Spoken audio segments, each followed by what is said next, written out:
I used to leave practice feeling pretty good. Got some throws in, felt like I worked on my game, then I'd go play around, and my score didn't really change. That's when something finally clicked. I was practicing shots in ideal conditions. Flat footing, nothing in the way, no awkward stance, but that's not what was costing me strokes. It was the awkward up shots, the touch shots, the second shot after a bad drive, throwing around a tree, throwing from a knee, throwing with bad footing, the shots that actually show up during a round. This video isn't about distance, and it's not about rebuilding your form, and it's definitely not about buying another disc. This is about one question I probably should have been asking a long time ago.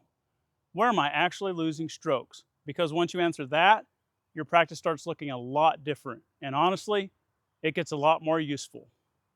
Go back and look at your last round.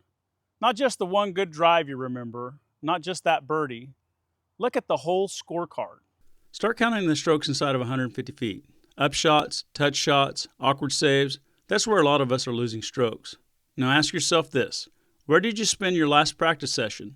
If most of the time was on the tee pad, that might be the problem, because the drive starts the hole. But everything after the drive is where you either save strokes or you give them away. Here's what I think happens. Driving is kind of like lifting. Nobody asks you what you work out with. They want to know what your max is. Disc golf is the same way. Distance feels more impressive, and we think if I just throw further, the next shot gets easier. Sometimes that's true, but for a lot of Masters players, chasing a few more feet may not save as many strokes as cleaning up the upshot. I'm not saying don't work on the drives, but the full throw already gets a lot of reps. That awkward 80-foot upshot, weird stance, tree in the way, trying not to leave yourself a tester, that shot probably doesn't, and that's the gap. We keep practicing the shot that feels good, and we avoid the shot that actually costs us strokes. That's the part I missed for a long time. I thought practice was practice, but not all reps are equal. If the reps don't match the shots you're actually facing, they don't help as much as you think.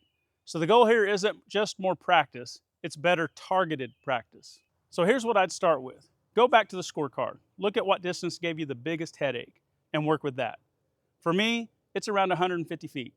Not because every bad shot happens from 150 feet, but because that distance gets weird for me. It's not really a putt. It's not really a full throw. It's that touch shot where I actually have to control the disc. So that's where I need reps. Not just standing in an open field throwing the same comfortable shot over and over. I need to practice that 150-foot shot from the places I actually end up. A flat lie, an awkward lie, 1 foot higher than the other, a tree in the way, a low ceiling, something that makes me choose the shot instead of just throwing it. And your number might be different. Maybe it's an 80-foot shot. Maybe it's 120. Maybe it's that 200-foot standstill shot you never feel good over. That's the point. Find the distance that keeps showing up on your scorecard and stop ignoring it. This is probably the biggest part. When you practice, don't just point and shoot. Make a decision, then make the throw. Pick the disc, pick the line, pick the miss. That's how we actually play around. So that's how we should be practicing. Because if I only practice throwing, then when I get to hole 9 and I'm tired and the score matters, all of a sudden I've got this awkward 150-foot shot for the first time. That's when I start second guessing myself. That's when I grab the wrong disc. That's when I try the risky shot instead of the smart shot.